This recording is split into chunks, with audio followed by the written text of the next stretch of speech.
ಈ ಹೈಟ್ ಕಡಿಮೆ ಇರೋದು ಹಲವಾರು ಕಾರಣಗಳಿರುತ್ತೆ. ಅದಕ್ಕೆ ನಾವು ಇಷ್ಟೊಂದು ಮಾತಾಡಿದರೂ ಕೂಡ ಕೆಲವೊಂದು ಕಾರಣಗಳನ್ನು ನಾವು ತಡೆಗಟ್ಟಲಿಕ್ಕೆ ಆಗಲ್ಲ.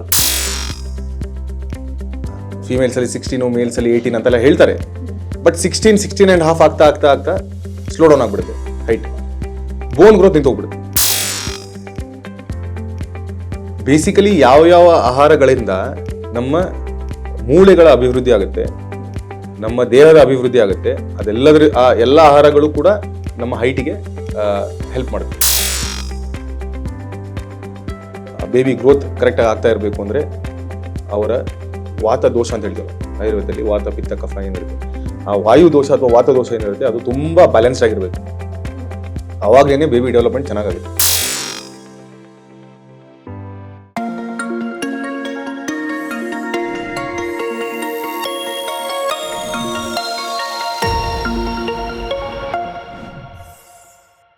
ನಮಸ್ಕಾರ ವೀಕ್ಷಕರೇ, ನೀವು ನೋಡ್ತಾ ಇದ್ದೀರಾ ವಿಸ್ತಾರ ಹೆಲ್ತ್ ಯೂಟ್ಯೂಬ್ ಚಾನೆಲ್.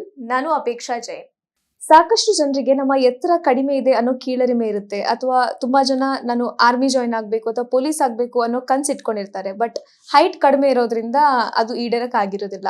ಸೊ ಇಂಥ ಸಂದರ್ಭದಲ್ಲಿ ಯಾವ ರೀತಿ ಅವರು ಅವರ ಎತ್ತರವನ್ನ ಜಾಸ್ತಿ ಮಾಡ್ಕೋಬಹುದು, ಅಂದ್ರೆ ಯಾವ ವಯಸ್ಸಿನವರೆಗೂ ನಮ್ಮ ಎತ್ತರವನ್ನ ಜಾಸ್ತಿ ಮಾಡ್ಕೊಳ್ಳೋಕೆ ಆಪ್ಷನ್ ಇದೆ ಅಂತ? ಹೌದು, ಈ ಹೈಟ್ ಕಡಿಮೆ ಇರೋದು ಹಲವಾರು ಕಾರಣಗಳಿರುತ್ತೆ. ಅದಕ್ಕೆ ನಾವು ಇಷ್ಟೊಂದು ಮಾತಾಡಿದರೂ ಕೂಡ ಕೆಲವೊಂದು ಕಾರಣಗಳನ್ನ ನಾವು ತಡೆಗಟ್ಟಲಿಕ್ಕೆ ಆಗಲ್ಲ. ಜೆನೆಟಿಕ್ ಇತ್ತು ಅಂತ ಹೇಳಿದ್ರೆ, ಪೇರೆಂಟ್ಸ್ ಶಾರ್ಟ್ ಆಗಿದ್ದಾರೆ ಅಂದ್ರೆ ಕಿಡ್ಸ್ ಶಾರ್ಟ್ ಆಗಿರ್ತಾರೆ. ಮೊದಲನೇದು ಅವ್ರು ಇನ್ಫೀರಿಯರ್ ಫೀಲ್ ಮಾಡ್ಕೋಬಾರ್ದು. ನನ್ನ ರಿಕ್ವೆಸ್ಟ್, ಅವ್ರಿಗೆ ನಾನು ಹೈಟ್ ಇಲ್ಲ ಅಂತ ಹೇಳ್ಬಿಟ್ಟು ಅವರೇ ಫೀಲ್ ಮಾಡ್ಕೊಂಡ್ಬಿಟ್ಟು ಇನ್ಫೀರಿಯಾರಿಟಿ ಕಾಂಪ್ಲೆಕ್ಸ್ ಆಗಬಾರ್ದು ಫಸ್ಟ್.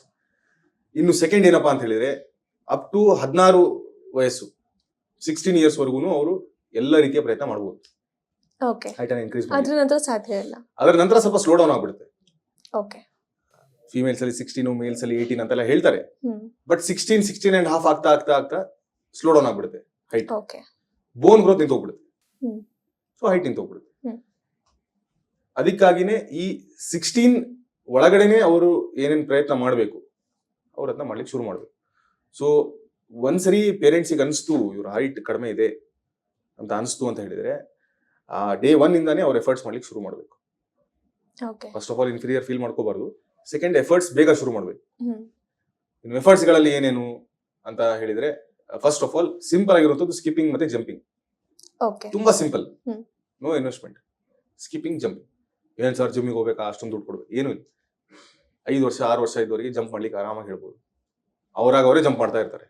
5, 6, 7, 8, 9, 10 ತುಂಬಾ good age to build the health. So jump ಮಾಡ್ಲಿಕ್ಕೆ ಹೇಳು. ಸ್ಕಿಪ್ಪಿಂಗ್ ಬಂತು ಅಂದ್ರೆ ಸ್ಕಿಪ್ಪಿಂಗ್ ಮಾಡಿಸ್ಲಿಕ್ಕೆ ಹೇಳು. ಸಿಂಪಲ್ ಆಗಿರುತ್ತೆ. ಇನ್ನು ಒಂದು 8-10 ಇಯರ್ಸ್ ಆಗ್ತಾ ಆಗ್ತಾ ಆಗ್ತಾ ಸೈಕ್ಲಿಂಗ್ ಶುರು ಮಾಡಿದ್ರೆ ಒಳ್ಳೇದು. ಸೈಕ್ಲಿಂಗ್ ಇಂದನೂ ಹೈಟ್ ಬರುತ್ತೆ. ಸೈಕ್ಲಿಂಗ್ ತುಂಬಾ ಒಳ್ಳೇದು.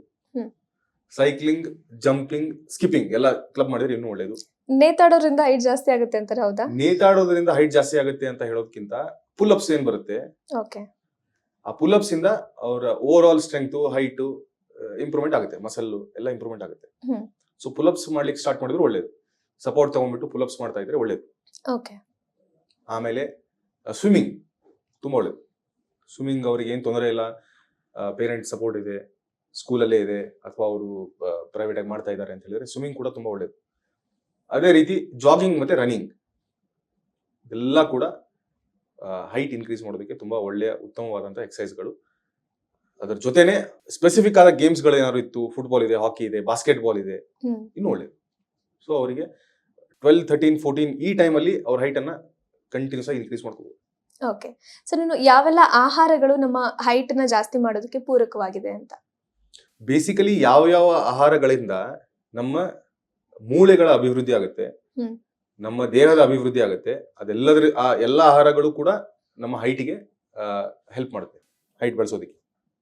ಸೊ ಸಿಂಪಲ್ ಆಗಿ ಅದು ಹಸಿರು ತರಕಾರಿಗಳಿರಬಹುದು, ಹಾಲಿನ ಉತ್ಪನ್ನಗಳಿರಬಹುದು, ಪ್ಲಸ್ ಕಪ್ಪು ಜೀರಿಗೆ ಮತ್ತು ಅತ್ಯಮೂಲ್ಯ ಸ್ಥಳೀಯ ಗಿಡಮೂಲಿಕೆಗಳಿಂದ ಮಾಡಿದ ಅಪ್ಸರಾ ಹರ್ಬಲ್ ಭಿವಂಡಿಯ ರೋಗನ್ ಸುಕೂನ್ ಮಸಾಜ್ ಎಣ್ಣೆಯನ್ನು ಯಾವಾಗಲೂ ಬಳಸಿ. ಅಶ್ವಗಂಧ ಅಂತ ಯೂಸ್ ಮಾಡ್ತಿರ್ತೇವೆ. ಸಿಂಪಲ್ ಆಗಿರುವಂತ ಅಶ್ವಗಂಧ ಪೌಡರ್ ಸಿಗುತ್ತೆ, ಅಶ್ವಗಂಧ ಚೂರ್ಣ ಸಿಗುತ್ತೆ, ಅದನ್ನ ಹಾಲಲ್ಲಿ ಹಾಕೊಂಡ್ಬಿಟ್ಟು ಕುಡಿಯುವಂಥದ್ದು ಅಷ್ಟೇ.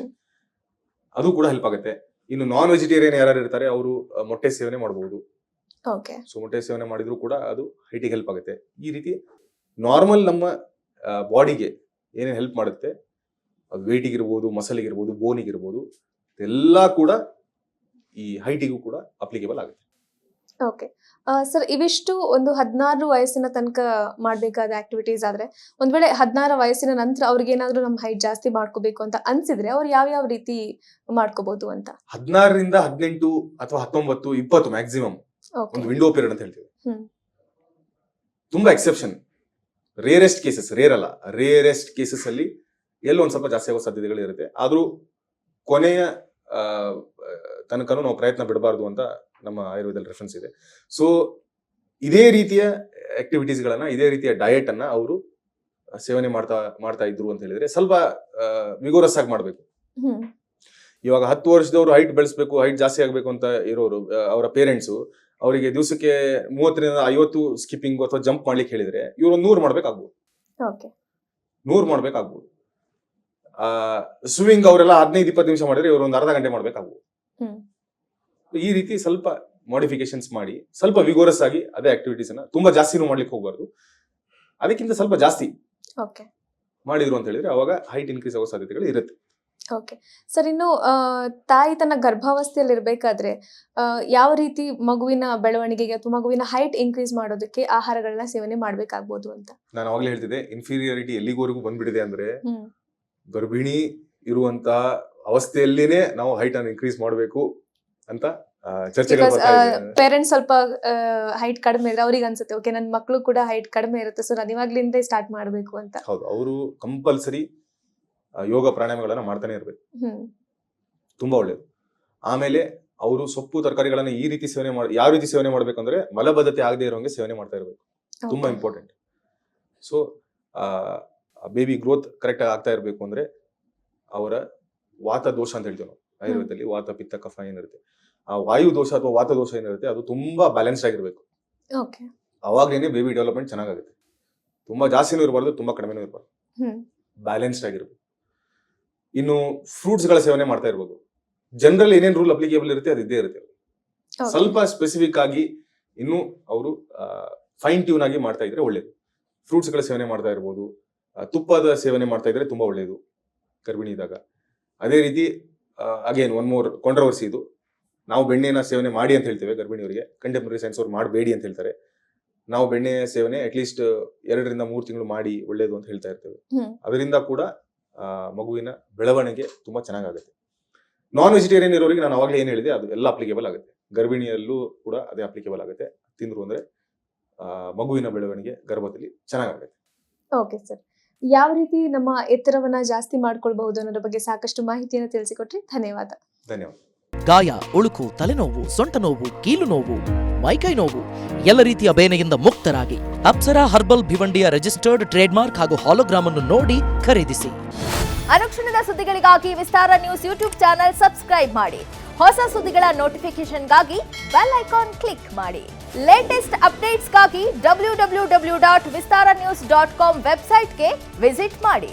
ಅಂಗೈಯಲ್ಲೇ ಜಗತ್ತಿನ ಸುದ್ದಿ ತಿಳಿಯಲು ವಿಸ್ತಾರ ನ್ಯೂಸ್ ಕನ್ನಡ ಆಪ್ ಡೌನ್ಲೋಡ್ ಮಾಡಿ.